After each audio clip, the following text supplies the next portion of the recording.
Howdy, folks. Welcome back to the podcast. As you heard in the last couple of episodes, we have moved in to our new home. And hopefully this is our last move for the foreseeable future.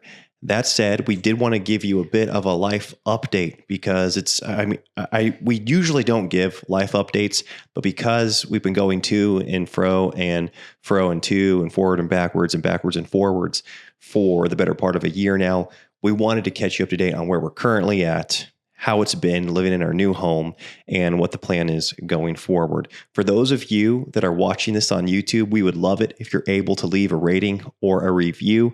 You'll probably notice the paint color's different. So we're slowly but surely making some changes to the studio here. There are many more to come, Lord willing. We'd love it if you're able to hit the like button or subscribe to the channel or comment on the video if you watch this on YouTube. If you listen to us on a listening platform, we would appreciate it if you take the time to leave a rating or a review. Those things really help our podcast reach more people, which enables us to do this more, and we enjoy doing this. And so we hope to do it more. With all that said, we're going to get this thing rolling.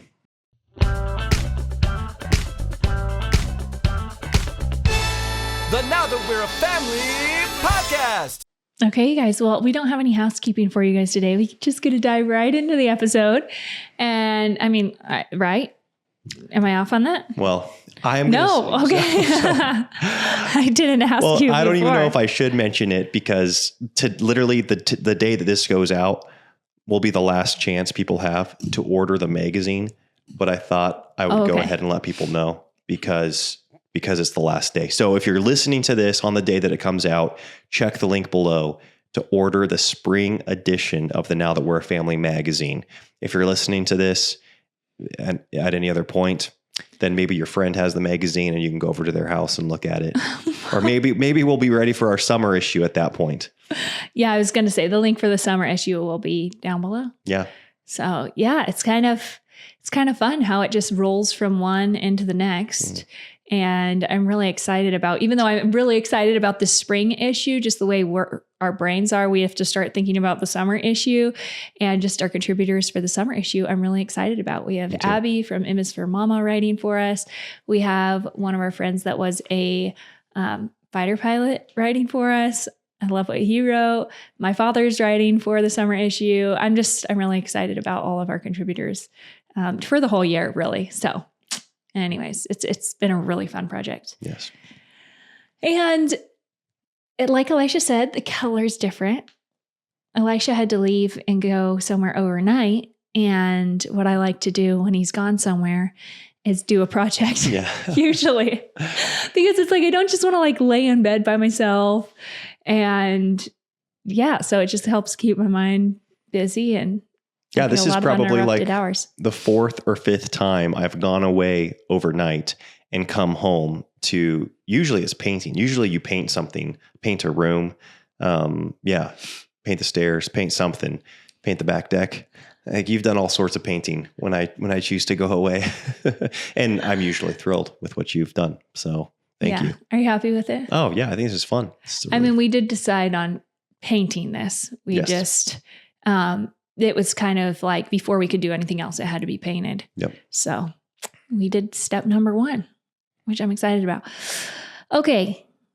We're talking about life update. Aside from the paint color, there are other life updates. Yeah. So last time we gave you an update, we had just moved from our tent where we spent 6 months living into a friend's farmhouse that they let us stay in for a full month, which was really gracious of them. And so we had just moved into that house when we gave you guys an update. But since then, we've bounced around a few other places. So we lived with Katie's family for a couple of weeks. And then we actually lived in Katie's Aunt Marilee's house for, that was 3.5 weeks. And then we went from there to here. And so I say that all to say that we are home, and you've probably noticed our studio changing I really almost like every 2 episodes, it seemed like, or maybe every few episodes, we would be in a different location. And I tell you what, the prospect of being set up here indefinitely is really, it's getting me excited. It's getting me excited because yeah, it was a labor of love, but it was a bit tedious packing the podcast set everywhere we went, setting up and taking down. And so to be set up more or less in our final home is really rewarding. Yeah. I know you mentioned, so we didn't talk about this before, but should we talk about why we ended up leaving the tent or no? No, we can save that for another time, probably. Another episode. Yeah. Yeah, but everybody knows that we kind of hurried out of the tent. It happened faster than we were expecting it to happen. Mm-hmm. And we went to more of a kind of a temporary. So the tent was a temporary living situation that really we thought was going to be 3 months that got prolonged to 6 months. And then our temporary living situations just continued until they got even more temporary. They did. And we were just talking today during lunch, actually, how we are so grateful for the habits and routines that we were, and so much of the credit goes to Katie for keeping the habits and the routines, not going perfectly, not our ideal habits and routines, but being able to maintain the habits and the routines that mattered the most to us, so that when we did move into our home, you've heard us talk a lot about being our dream home. We wanted to be our dream home. And I feel like we were really challenged in that philosophy and in those principles when we were bouncing around from home to home. I mean, I think of just this last week, we went to Costco for the first time in about a year, and you've been able to prepare a week's worth of meals for the first time in a year, because it was really when we moved out of our last house, in April. Here we are. We're almost, or no. Sorry. Well, I tried to do a Costco trip, which I did, right when we moved into the farmhouse, but then we ended up having to pack up most of that. I kind of regretted it because we had to pack up because we were there such a short amount of time. And then the food just went into bins, and then a lot of it went bad. And so this is the first time we've actually, and then I had the baby right away. So I think that was part of it too. I wasn't necessarily even able to prepare the food that we had because we had the baby immediately after that trip. Right. You know what I mean? So we just kind of like snacked through some of it, but. Oh yeah. And you've been such I don't know, the fact that we were living in a tent where all you could shop for was what could keep in a cooler. We had 2 coolers that you had all of your produce in, that you had all of that was your refrigerator, milk, dairy, all of it was in there.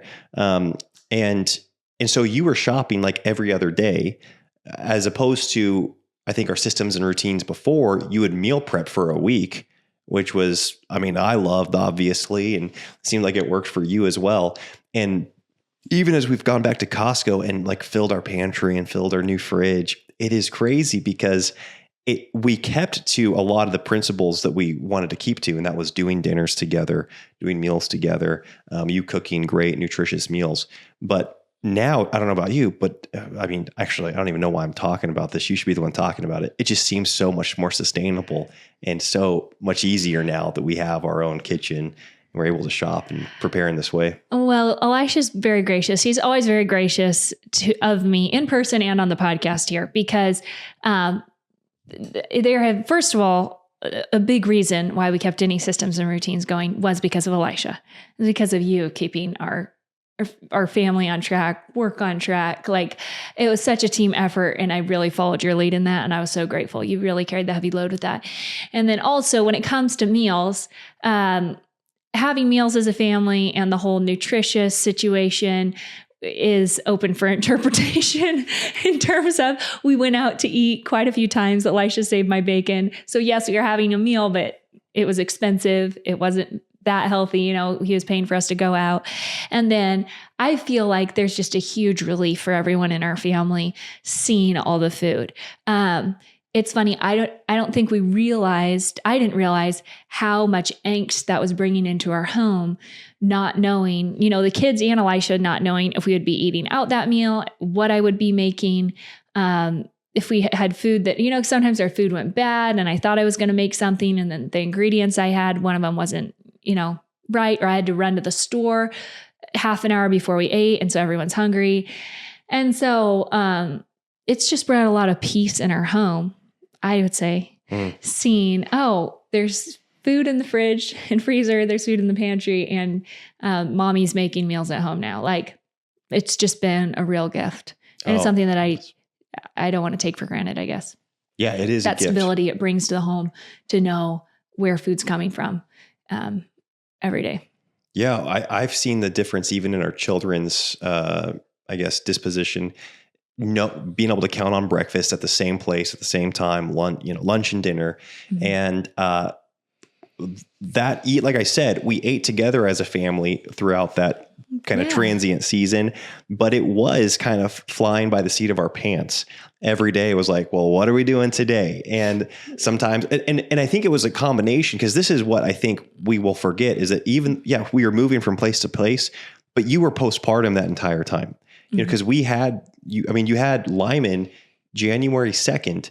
And we had just moved into the farmhouse. We were there for, I think, 2.5 more weeks. And then we moved to your parents, and then we moved to Aunt Mary Lee's. And so that season, even when you're at a more consistent home, has unique challenges to it. Where in times past, I have been more involved with the getting up with the kids, making breakfast, so on and so forth. And so it was going to be a little bit of that anyways. But I think that was heightened being in different locations where, I would get up with Lionel and I think, okay, what do we have anything for breakfast? We don't have anything for breakfast. And so I load the kids up, and I don't even know which grocery store to go to, because we're in a different town and I don't know which store has which ingredients. And I'm making this sound like it was so dramatic, it's just so dramatic every day. No, it wasn't. It wasn't. But like looking back, you realize what a relief it is to not be doing that now. And it's the same thing too. Like we were road tripping a lot. Like we did multiple road trips since having Lyman. And so, road tripping down to California, road tripping to Bend a couple times. It's like you're eating meals on the road if you're not thinking ahead to prep. And so just all those things, trying to keep food cool. It's not like this isn't a complaint. It's just like, wow, this is so nice. Yes. It's so nice. And like, I would say my word for this quarter, and I know we aren't technically on a quarter, but I'm just saying for 90 days starting now, because we're getting close to the end of Q1. Yeah, you're right, we are. So maybe it's good timing. I like to just kind of start things whenever you say it's time to start a quarter. Yeah, exactly. Like it's a quarter or something. We're starting a new season and it's 90 days starting now. Nice. But that next season is really just stability and consistency. Like that's really what I'm looking to offer our kids and Elisha too, knowing what to expect from domestic support from me. Just the kids knowing where their clothes are, because we've been packing up. We've lost a lot of things along the way, left things at different places. And so Elisha knowing where his clothes are, like just having everything be the same for a long time is my goal in this season. And food is one of those areas where it's like, okay, we want to develop this stability and this consistency. Yes. I'm glad you brought that up, because I've been so grateful for your flexibility and then the resilience of our children. Again, I don't want to take that for granted. I think they have been longing, whether they know it. I think they don't know it. I don't think they're aware of their own, emotions all the time, but I see them having so much, like I said, just their disposition being so much more at rest and at peace, knowing that their clothes are in the same place and that the food is in the same place. Because I do think, even though like I said, they're resilient, they're very capable, and they had great attitudes through that entire season. I do think it was getting to them, like never knowing where their socks were. Like if they wanted to go outside and play, that was a fiasco. The socks. Every day, the sock hunt was insane. And because we were doing our laundry at different places, sometimes we were staying at a place, doing our laundry at a different place, and then moving to the next place. And so, again, they had great attitudes, but I just see how those very practical consistencies show themselves, I think, in our children. And I think there was probably an underlying stress in all of us that was alleviated when we came to a consistent dwelling, because like you said, okay, what's for dinner? Where's dinner? Who's going to be eating with us? Where are my clothes? Are they clean? Is my favorite shirt clean? Like I saw our kids getting more and more like attached to certain articles of clothing, not wanting to wash them, because it's like, well, man, if I send it to the wash, it's like goodbye for forever. And so I think, you praised me, Katie, for maintaining systems and routines. But I did really feel compelled because, it was my decision and the decision we came to together, but really me, leading out to put our family in that living situation that was in the tent days so ideal in many ways. But then as the tent days ended and we went to the next season and I realized I did not have a good plan for it, that it really was an unideal living situation that was, in very practical terms. And so I think I felt very, I guess, responsible for bringing as many consistencies and as much stability as was possible as we were moving around, because I do think that is crucial to a marriage and to our children. I'm no child psychologist here, okay? Nor do I have plans of becoming one, in at least in the near future. But I do think that there is something emotionally that's happening to children that's causing unrest when they cannot count on a place, to put their head down in a consistent way. Like our kids were crazy well provided for, but it was always changing. And I think that again, I don't know what the long-term ramifications are going to be from that, but I just already see the instant rest in our children and in our home, and it makes me really grateful. Yeah, well, it's interesting because I think you don't have to move around a lot for us to take some of these things away with the consistency that we provide in our homes, like consistency with discipline, consistency with, the kids cannot find their socks even if we're living in the same place. That doesn't automatically happen. The laundry is not automatically done just because I have a laundry machine right there. Meals aren't automatically made 3 times a day in the home just because we have the food to do it. And so I think I really have taken away, like, this needs to be a priority here in this home, and we both feel that way. But even though it's something we're really narrowing in on because we've had an extreme of the opposite, I think this is really possible in all of our living situations to still have an inconsistent living situation where it brings stress into the home for us, for our spouses, for our children. And I'm not talking about like fun spontaneity. I'm just talking about like foundational provision of basic things throughout the day. So, and I do think we were seeing towards the end there, maybe the last couple of weeks, and then the first week of moving here in this house, a fallout of, I think, everyone letting down a little bit. Because it was just so going. And then we did get to the barn, and thankfully, Elisha and I have been through enough transitions now that we know that there's a transition and you have to keep pushing through the transition. Right. The transition is not your savior. Yes. The transition is something to be learned in and of itself. And it's hopeful and it's a promise of new rest, but it in and of itself is not rest. And so I think, you always use that illustration of a race, yes, whether you're running or a bike, and it's like you're pushing to get to the top of the hill, but like you push harder once you're at the top of the hill. And we always talk about that when we're getting to there's a goal in mind. We get to the goal, but you have to push harder past the goal. Yeah. One of our friends his kids did mountain bike races. And so they were telling us in a mountain bike race, the way that you psych everybody else out in the race is everybody's pushing as hard as they can to get to the top, but then everyone else relaxes because they're like, whoa, I got to the top. And you're supposed to keep driving for the next 50 to 100 yards. And I think that in life, sometimes we don't have the option to not keep driving for the next 50 or 100 yards as hard as we can, just like we were when we were going up the hill. It's not so much an option. And I think that in our marriage, transitions used to be really hard for us, moves, job changes, babies, stuff like that, because we thought there was the hope of the change. And so it was like, as soon as we get there, everything's going to fall into place. And then we got there and everything was new and it was still requiring a lot of effort from us, but it was unexpected effort. It was like we'd hit the bottom of our bank account and now we were overdrawing and we were just wiped and frustrated at each other because it was like, well, if this isn't good, then what is? Because we were sure that this was going to be good. And so now it's really relieving.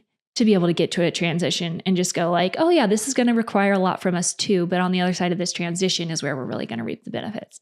So that, all that said, I do feel like the kids got into the barn and things weren't automatically better. They actually kind of reverted a little bit and we saw bickering more. I felt like we were having to discipline a lot more. I felt like Elisha and I were really putting into the kids and it wasn't really being received as we hoped right away, or as, I hoped right away. But I feel like after a week, it's funny how each day now, I feel like it's getting a little bit better and they're settling in and they're happier and more secure. And it just really makes me grateful because I grew up in a home where we moved a lot. And again, as a kid, I didn't think anything of it. I thought it was cool. I did lose all my hair. Like I went completely bald and I was a little shaved 4-year-old. So the stress clearly affected me. But at the time, I just had a good life, and looking back, I had a good life. But also as an adult watching our kids now, I'm going, oh, I think they're feeling that stress that I was feeling that I didn't really realize I was feeling. And I was like checking all their hair, making sure they weren't going to lose any of it. Like, are you okay? Yeah. I mean, that is what's wild about, I guess children is, I would say that they were having a blast the entire time we were moving around. Like they were having the time of their life because they were around aunts and uncles and cousins and at new places that they got to explore. So they were having a blast, and then they were pumped out of their mind to move into our home here and just really actually get settled here. And so if you were to ask them on any of those days, like, are you having a good time? They'd be like, yeah, this is the best. And it really was an adventure. But I think, like you said, we started to see it come out in the way that they were interacting with each other and obedience to us. And then, them like taking longer to go to sleep, like not like they're just being a little bit of an unrest in the home in all of those areas. And I don't know, again, I guess this is going to look different for each parent, but I have come under the strong conviction that, and again, I don't know how to say this other than how I'm going to say it, but the necessity for sacrifice when it comes to your children and how glorious that is. I know that word sounds like so mean? Negative. Like the kids sacrificing no, or us sacrificing? Us sacrificing. Like that responsibility that I have as the father to train up my children, to provide for them, to protect them, to give them a haven and a home in which they can flourish. It really is a responsibility. We did bring them into this world. And I think of how for generations it was so expected that parents would do hard things to set their children up for more success, and how that seems like more of a foreign concept over the last, recent history, maybe here in the West, where like parents are thinking first and foremost of their own, and I do air quotes, happiness or their own fulfillment. And it's almost frowned upon to do things for the well-being of your children. And I'm not talking about catering to your children to their detriment, because I think that that's like the flip side where people, bend over backwards to the whims of they're actually not loving their children. They're really, they do it in the wrong way. Yeah, exactly. Maybe they think they're loving their children, but they're really setting their children up for complete failure and unhappiness and discontentment. So I'm not talking about that. I'm talking about like bearing, well, I guess I'll go to an example of like the people that came to America from Europe for religious freedom. Like, think about how much of a sacrifice that was. They weren't thinking of they probably could have found a way to finish out their life, their personal life, if they were in their 40s, 50s, or 60s, in a way they kind of put their head down and get through life over there. They were thinking of the next generation and then the generation after that. And so when I think of parenting, I do want to have that. Again, the reason I say sacrifice seems like the wrong word, because I do think it is a very rewarding thing as a parent when you think, man, my children could be better off if I make these minor, sacrifices here in the moment. And so I say that all to say, when you are in seasons of inconsistent logistics and and living situations, I think you can go above and beyond in other areas that you do have control of to give your children stability, whether that's praying with them at nighttime, sitting with them at the dinner table, wrestling with them in the evening. And I do think we were able to do that enough throughout this last season so that we are coming into this new season of having a home where our children felt very prioritized, even though there were some unideal living circumstances.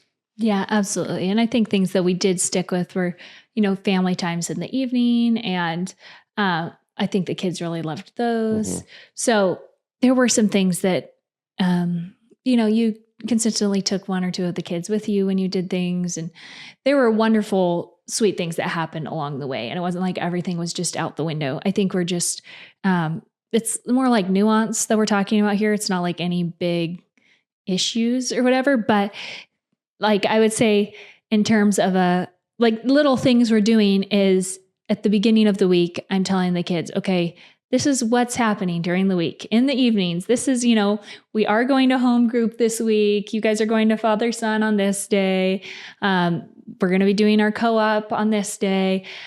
Because even before in the tent, we were more sporadic on when we would attend certain events based off how our lifestyle was. So they were always kind of wondering, hey, are we going tonight? Are we not going tonight? And we're like, we'll just wait and see.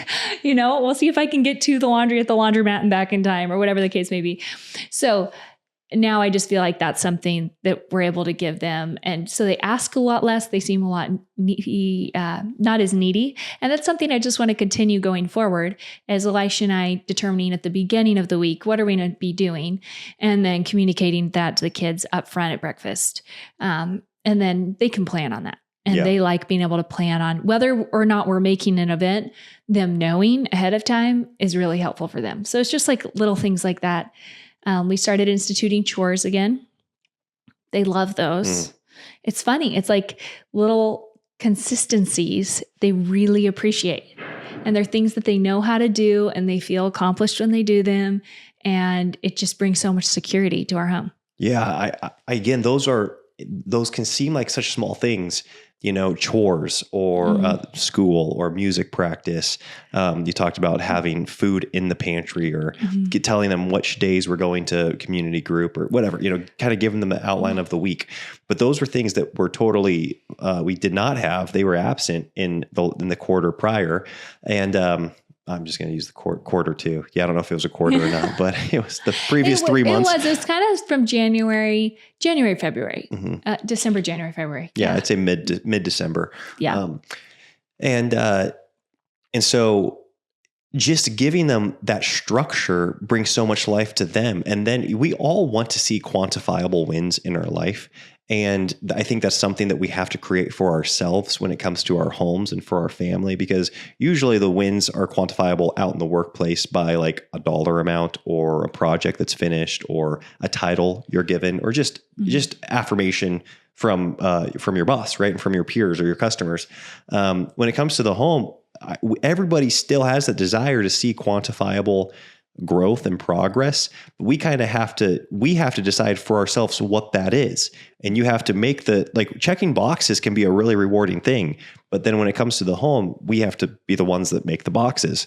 And it might seem arbitrary, but they're not if they're aligned with the vision for your family. Right. And also, it might seem just symbolic, but if it's actually fueling the character of your children and motivating them, well, then that's effective symbolism, because it's actually showing itself in a practical way. And so I think with homes, oftentimes we will say, hey, we just want to be a flexible, fly by the seat of our pants type of family. But I think being able to have something you can reference and look back and say, hey, we accomplished this, that, and this other thing. So we could all say in unison, this was a successful week. You have to be able to have those things to be able to say be able to quantify. And our kids love that on a small scale. I emptied the garbage today. Yeah, I did my 20 minutes of fiddle practice. I got all my math done. And them having those things has just brought so much confidence to each one of the children and contentment. Yeah, something we did keep going through the whole time was just their math. And on and off, it wasn't 5 days a week. Some days were 5-day weeks, some days were 3-day weeks. But it was one of those things where I initially thought we won't do school on these weeks because these are big weeks. They're hard weeks. The kids don't know what to expect. We're living in different people's spaces. But then I started seeing, attitude shift. And I was like, you know what? You need something to do your math. And it was crazy how much they loved it. And I started instituting math for the rest of our trip because it was something the kids could count on every day, regardless of what else we were doing. And they loved it and they looked forward to it. And they wouldn't necessarily say, oh, I love doing my math every day. But everyone's attitudes improved, their self-esteem improved. They just got so confident. And doing that 1 hour, the rest of the day, they were so much less needy. It was so interesting to see how I would have thought taking off school during a hard season would have been better. And it's funny because last postpartum, we kept going with school throughout the postpartum season, and they loved that too. So it's just something I'm like storing away in my brain is, maybe lighten the load if there's a lot of mental or emotional toll going on. But there is something to be said about the stability that even school provides, that sometimes taking that completely away can lead to more stress than less. Yeah. And I think this actually translates into a lot of adult activities that when we're adult, things that fuel us, give us life, and that we wouldn't think are fueling us and giving us life. And I think it's really how we have the ability to frame things to our children and to ourselves in a positive light that are life-giving. So I think so many children view school as like a punishment. And so they're like, if they have any opportunity to get out of school, they will get out of it. And like the ultimate thing they ever want is maybe free time or to watch movies or to play on the computer. It's going to be different for each kid, but like it's usually pitted against school or chores. Right? Those things have this negative connotation. But then as you grow up as an adult, you realize that, man, work is life-giving. You realize that like exercising your body is life-giving. And so I think as adults, we will say like, oh man, working out or reading, spending time in God's word, journaling, going for a walk. We pit them against things like just relaxing and watching a movie or just getting some me time or having free time. When in reality, what we have categorized as free time and as me time is soul sucking, not life-giving. And I think backing up to our children love work. And so when you're saying, oh, it's a big week or it's a big day, we're traveling, and then we're going to a wedding and then there's this service, they're going to be around a lot of people. You would say, people will be like, they just need a chance to, relax, have some free time. And I love my kids playing and I love them being creative, but I love how confident they are after doing something like their math, or how confident they are after doing a workout with me or doing their music practice. They're just full of life. And it's the same thing as an adult. And I do think that it is unfortunate that so many adults graduate high school or college or whatever, and reading in their brain is only associated with this like obligatory scholastic pursuit. And they don't find any joy in reading or in music or in exercise. It's like, well, I did that because I had to run lines. Like running lines was punishment, in basketball or volleyball or whatever, rather than seeing the life-giving and life enhancing aspect of those things. And I think we have the opportunity to instill in our children, like, work is a gift. It's life-giving. And yes, we love play, but play is so much more rewarding when the work's done and you've done something that's beneficial. Yeah, that's something that actually, Elisha, you really inspired me with during this whole season, is the high bar that you set for yourself with work and just keeping work going. I wanted to quit the podcast when we moved into the tent. I was like, let's just take some time off. Little did I know that was the beginning. If we'd stopped then, going through the baby, going through moving around, I would have been like, just leave the podcast stuff at home. We don't need to do all these calls for VMA. I wasn't on the calls, but Elisha, the way you kept leading our team during this whole time, all of that stuff, Elisha just kept going, running the growth initiative. And it was so life-giving for our whole home. And it provided so much structure for our whole home, knowing that Daddy had to do work during the day. And these would have been times when it was very justifiable for him to just take the month off, honestly. We know a lot of people who did, but for us, it was so life-giving to continue to work through these ups and these downs and the things that have happened over the last quarter, because again, it provided stability and structure for Elisha and I. And it was a reason to, we had the kids, but then outside of that, we had to get out of bed and we had to still think bigger picture and for the future, even when we were, going through minor depressions or downs or whatever the case may be. And I really think it gave us, it was like a lifeline during a season of so many emotional ups and downs when you didn't want to do any of the stuff, but you had to. And as a result, it was just so beautiful for us. Yep. And I say that from a place of Elisha and I love to work. And that's not just like money making activity. It's just like, I love to work around our home. I love to home make. I'd say that's like my favorite thing to do. Homeschooling the kids is work. I love doing projects around the house. And you love to work. And I think that is, I want our children to see that, and I believe that they are seeing that. And it's fun for them to, after their music practice is done, that's scheduled, them go and pick up their instrument later in the afternoon and want to play, or them get out their notebook and journal after their writing is done, or them read after their reading's done. Like those things make me so happy because I want my children to love to work and love to learn and realize that there's such a payoff there. And dropping all those things in time of distress. I'm not saying there aren't times to drop those things or to take a way lighter load or whatever the case may be, but sometimes it could be counterproductive to walk away from that stuff altogether when it can be a gift that God's given us. And I think most of the time it is. Yeah. Well, yeah. And in particular, that season, right after you had the baby, Uncle Dwight passed away. We moved from the farmhouse to your parents, then to Aunt Mary Lee's house. It was like that was all within about 6 weeks. And the growth initiative I think the growth initiative started this last session, the Thursday after you had the baby. Yeah. Like a couple days later. A couple days after you had the baby. And we had the conversation like, man, can we keep this going in the midst of all this change?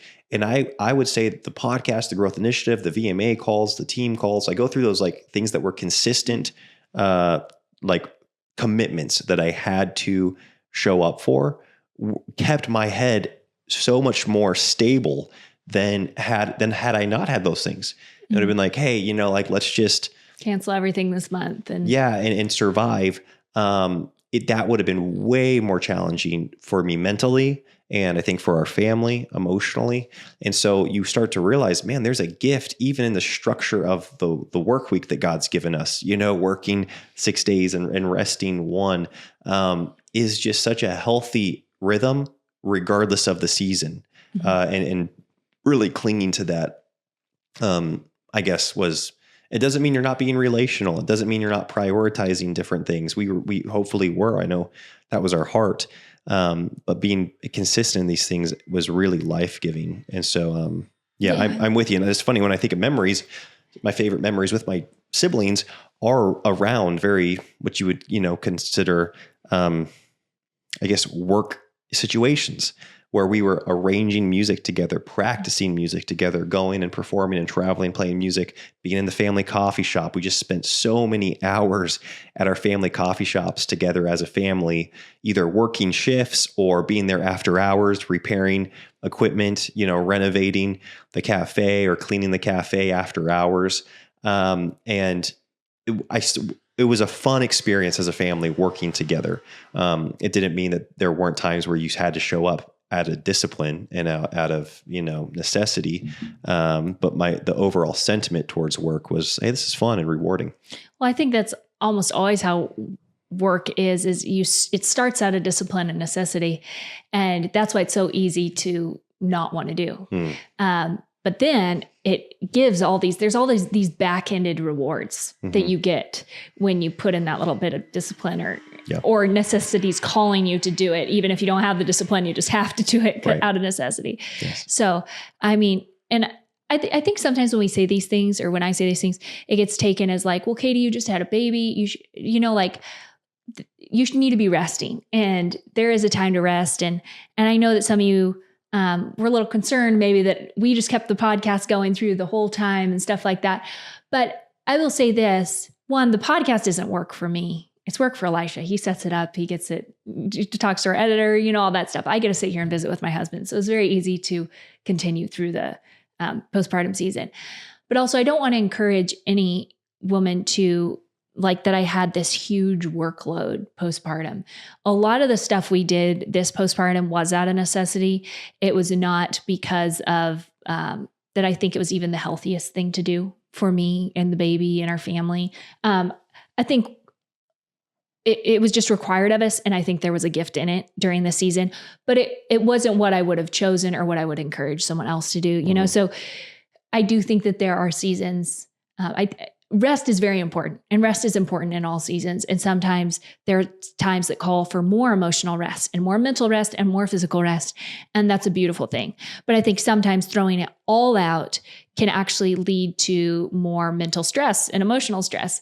And all I'm saying is work can be this relief. Yes. Sometimes when we're going through emotional seasons. And it was for us in this season. Well, and I would say too, we are huge advocates of rest, and we're, yes, advocates of work. Yeah. Mm-hmm. Yeah. But what I think is a false promise, it presents itself as rest, but is not, are often some leisure activities where we say, I just need some time to watch a movie, to, scroll social media, to veg out, like whatever that means. Like binge really anything. Yeah. Binge something. And that can be, I know I just said screen type mediums there. But I think you can use those in a very intentional, life-giving way. Right. But I think when you just think that's the only thing that's going to give me rest, that's when it becomes really counterproductive. Similarly, reading can be very life-giving. It can also be very life-sucking and be very counterproductive. Like, what's the content that you're reading? Or like you said, like binging, like being a literature glutton is something that is not going to be fulfilling. Like too much of anything. There's a proverb that says that. It's like honey's sweet, but oh man, what is it? I think it's in Proverbs. Man. That's bad. Yeah, you gotta look that up. Because paraphrasing, it's like, this is going to sound like an Aesop's fable or just like a Katie's made up, whatever. Yeah. It's like too much of anything is wrong, is bad. All things in moderation. Yeah. Right. Yeah. And so I think even good things can be that way. Yeah. Yeah. And so I think something like rest is really good, but I know that sometimes I would lie to myself and say this is restful, and it was actually soul sucking instead of life-giving. I think rest is actually life-giving. Yeah, it's funny. Like, okay, like some things for us would be like, okay, having a nap in the afternoon during a stressful season is very restful. Me scrolling social media in the afternoon is not. Like, I'm going to be more annoyed at life or more frazzled. Something we did do, we have done during every postpartum season, is we get into a show. Postpartum. Yep. And that's just something that that's not typical for Elisha and I or whatever. We like to read before bed or listen to podcasts or things like that.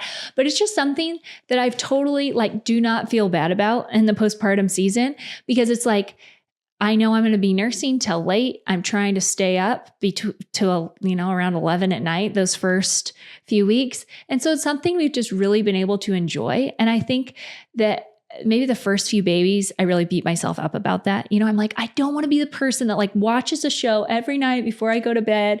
But it's just like, in these seasons, I've seen it be it's something sweet we can enjoy as a couple. It's restful.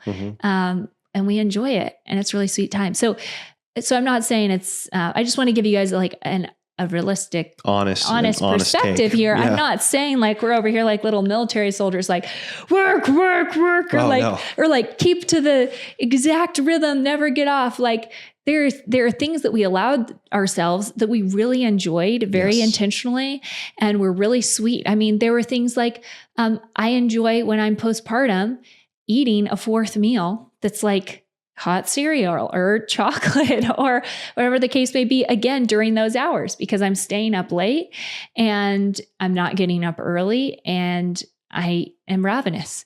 So that's just something that, again, I've enjoyed. So everything hasn't just been disciplined and all that. Yeah. Regimented.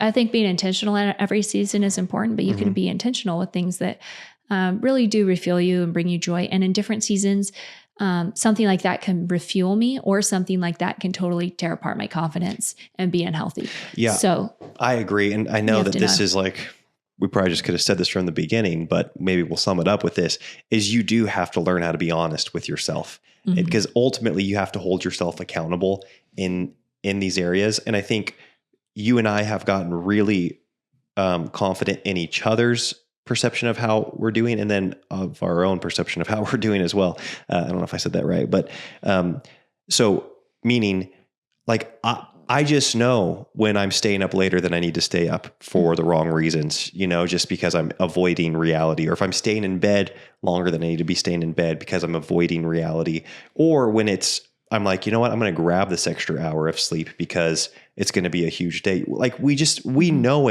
we know ourselves. And so I think we've gone through enough postpartums now to trust each other and to trust ourselves, to be like, I know it's an identity thing. It's like, I know I'm not a lazy person, so I'm going to take advantage of this rest. We know we're not this lay in bed and watch shows couple. And so we really enjoy it when we're doing it, because it's like, this isn't actually like, we're very secure in our identity.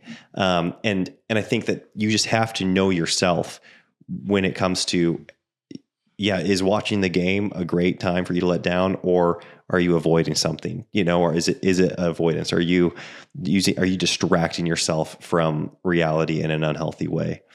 Yeah. So I think we knew better this time. Yes. Okay, I'm not going to even try to get up early. Sleep's really important right now, or, exactly. Whatever the case may be. So it's been a really good season for that. We're coming out of that season, and, and that's going to be really fun too. And it has been really rewarding to get back into working out and reading in bed, going to bed at a decent hour, getting up at a decent hour, all those things. Something that's been really fun for Elisha and I is, since we've been in our new home, is playing music together. I say playing music together because Elisha plays the music. Whatever. Katie's such a sandbagger with her abilities. Katie can play piano, guitar. You can play fiddle too, actually. She's a great vocalist. So it's very much, it's a duet. You're sweet. I was just telling Elisha this the other day. It's gotten to be really fun for us. But Elisha's an exceptional musician. If anyone's heard him play, he's very exceptional. And so I was very insecure because I grew up watching him play on stage. And it's like when you marry your celebrity crush, I did that. And it's very intimidating to want to participate with them in something that they're very, very good at. And so I think we just got to this place in our marriage where I'm secure enough to be able to sing along or try out different things and not be insecure about it, knowing that, Elisha's going to love me either way. It's like we've had 6 kids together, right? And I think we're good. He's sticking around. So anyways, but it's been really fun. And so that's been something that we've been doing in the evenings together before we go to bed. And I don't know, it's just been a real blast in this season. And I agree. Yeah.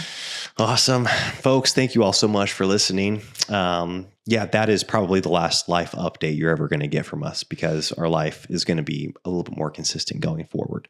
Lord willing. I mean, a lot of the things that happened weren't all our doing. That's a good point. I'd say it's about 50-50 on the decisions. Yep. Thank you all so much for listening. We'll talk to you next time. Bye. Bye.